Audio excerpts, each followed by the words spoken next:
Hello friends, welcome to my channel. நீங்கள் முட்டை குழம்பு சாப்பிட்ருப்பீங்க, இல்லாட்டினா கத்திரிக்காய் குழம்பு சாப்பிட்ருப்பீங்க. முட்டையும் கத்திரிக்காயும் சேர்த்து வச்ச ஒரு புளிக்குழம்பு சாப்பிட்ருக்கீங்களா? வாங்க இந்த வீடியோவில் பார்க்கலாம். இதுதான் தேவையான ஐட்டம்ஸ், நோட் பண்ணிக்கோங்க. ஃபஸ்ட்டு இந்த புளிக்குழம்பு வைக்கிறதுக்கு 4 முட்டை தேவை. 4 முட்டையை எடுத்துகிட்டு எக் குக்கரில் பாயில் பண்ண போகிறேன். எக் குக்கர் இல்லாதவங்க பாத்திரத்திலே முட்டையை பாயில் பண்ணி எடுத்துக்கலாம். ஓகே, அவ்வளோதான். இப்போ மூடி போட்டு நம்ம குக்கரை ஆன் பண்ணிடுவோம். முட்டை கொஞ்ச நேரத்துலேயே குக் ஆகிடும். முட்டை குக் ஆனதுக்கு அப்புறம் ஸ்கின்னெல்லாம் ரிமூவ் பண்ணி எடுத்து வச்சுடுங்க. அப்புறம் ஒரு சின்ன பாத்திரம் எடுத்துக்கோங்க. அதில் லெமன் சைஸ் அளவு புளியை போட்டுட்டு கொஞ்சமாக தண்ணி சேர்த்துருங்க. புளி நல்லா ஊறட்டும். ஒரு 30 மினிட்ஸ் புளி ஊறுனா போதும். அதுக்கடுத்து நம்ம குழம்பு வைக்க போகிறோம். இப்போ எந்த பேனில் குழம்பு வைக்க போகிறீங்களோ அந்த பேன் எடுத்துக்கோங்க.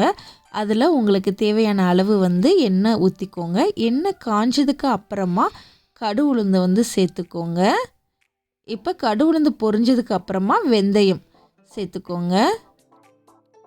இப்போ 2 பச்சை மிளகாய் சேர்த்துக்கோங்க. 1/4 டீஸ்பூன் அளவு வெந்தயம், அப்புறம் பச்சை மிளகாய் சேர்த்துக்கோங்க. இப்போ 3 பூண்டு, 3 இல்லை 4 பூண்டு இந்த மாதிரி குட்டியாக கட் பண்ணி சேர்த்துக்கோங்க. அப்புறம் கருவேப்பிலை அதையும் சேர்த்துக்கோங்க. குட்டியாக கட் பண்ணி வச்சுருக்கிற வெங்காயம் அதையும் சேர்த்துக்கோங்க. இப்போ இது எல்லாத்தையுமே நல்லா மிக்ஸ் பண்ணிடுங்க.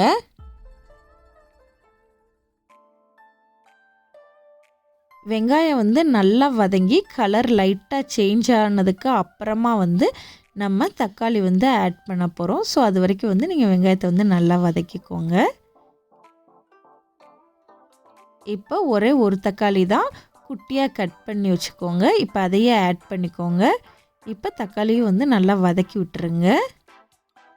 தக்காளி நல்லா வதங்கணும். தக்காளி நல்லா மசியணும். அப்போ தான் நல்லா குக் ஆகிருக்கும்.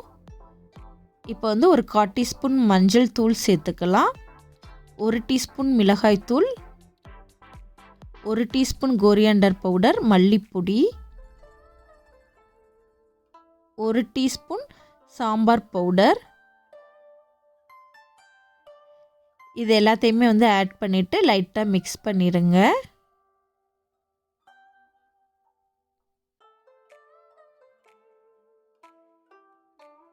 இந்த மசாலாவை நல்லா எண்ணெய் பிரிய இந்த மாதிரி வதக்கிக்கோங்க.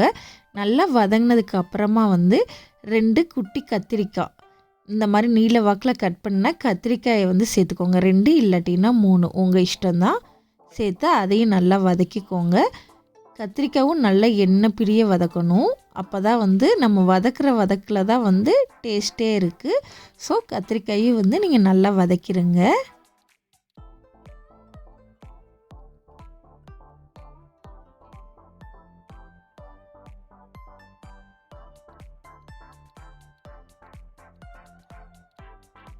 இப்போ தேவையான அளவு நீங்கள் உப்பு சேர்த்துக்கோங்க. சேர்த்து அதையும் லைட்டாக மிக்ஸ் பண்ணிடுங்க. நல்லா எண்ணெயும் கத்திரிக்காயும் நல்லா ஒன்றா பின்னி வரணும். அது வரைக்கும் நல்லா வதக்குங்க.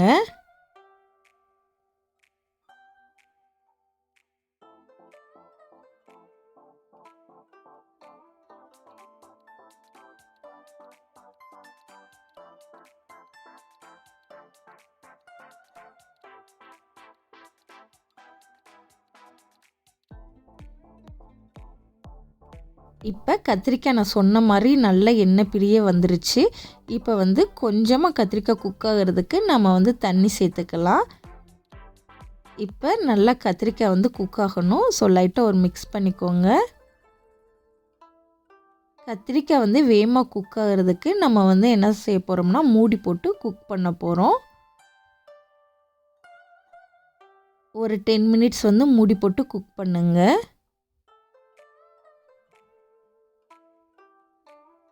கத்திரிக்காய் குக் ஆனதுக்கப்புறம் இப்போ 10 மினிட்ஸ்க்கு அப்புறம் மூடியை எடுத்துருங்க. இப்போ லைட்டாக மிக்ஸ் பண்ணிடுங்க.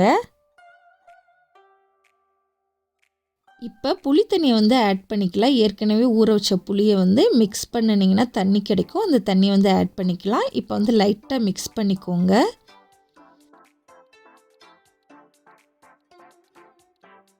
நீங்கள் புளித்தண்ணி ஆட் பண்ணதுக்கப்புறம் குழம்பு வந்து லைட்டாக திக்காக வரும். இப்போ வந்து நம்ம தேங்காய் பால் வந்து சேர்த்துக்கலாம். உங்களுக்கு தேவைன்னா ஆட் பண்ணிக்கோங்க, இல்லாட்டினா இதை ஸ்கிப் பண்ணிக்கோங்க. தேங்காய் பால் ஊற்றுனீங்கன்னா குழம்பு கொஞ்சம் டேஸ்ட்டாக இருக்கும். அதனால் தேங்காய் பால் வந்து ஆட் பண்ணிக்கிறேன். இப்போ இதை வந்து மிக்ஸ் பண்ணி கொதிக்க விட்டுருங்க.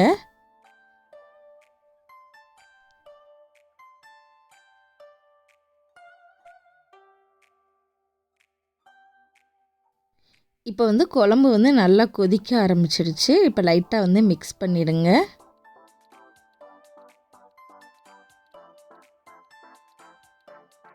கத்திரிக்காய் வந்து நல்லா குக் ஆகிடுச்சு தேவையான அளவு. அவ்வளோதான். இப்போ வந்து நம்ம ஏற்கனவே வந்து வேக வச்ச முட்டையை வந்து ஆட் பண்ண போகிறோம். 4 முட்டையுமே வந்து ஆட் பண்ணிக்கோங்க, ஸ்கின்னெல்லாம் ரிமூவ் பண்ணிவிட்டு.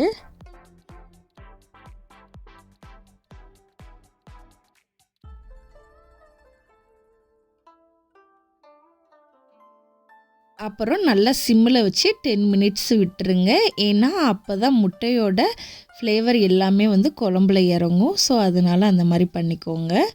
நல்லா சிம்மில் வச்சுடுங்க. நல்லா அப்படியே மேலே எண்ணெய் மிதக்கணும், அந்தளவு போட்டுக்கோங்க. இப்போ வந்து நல்லெண்ணெய் சேர்த்துக்கோங்க. புளிக்குழம்புக்கு நல்லெண்ணெய் ஊற்றுனீங்கன்னா டேஸ்ட்டு வந்து ரொம்ப ரொம்ப சூப்பராக இருக்கும்.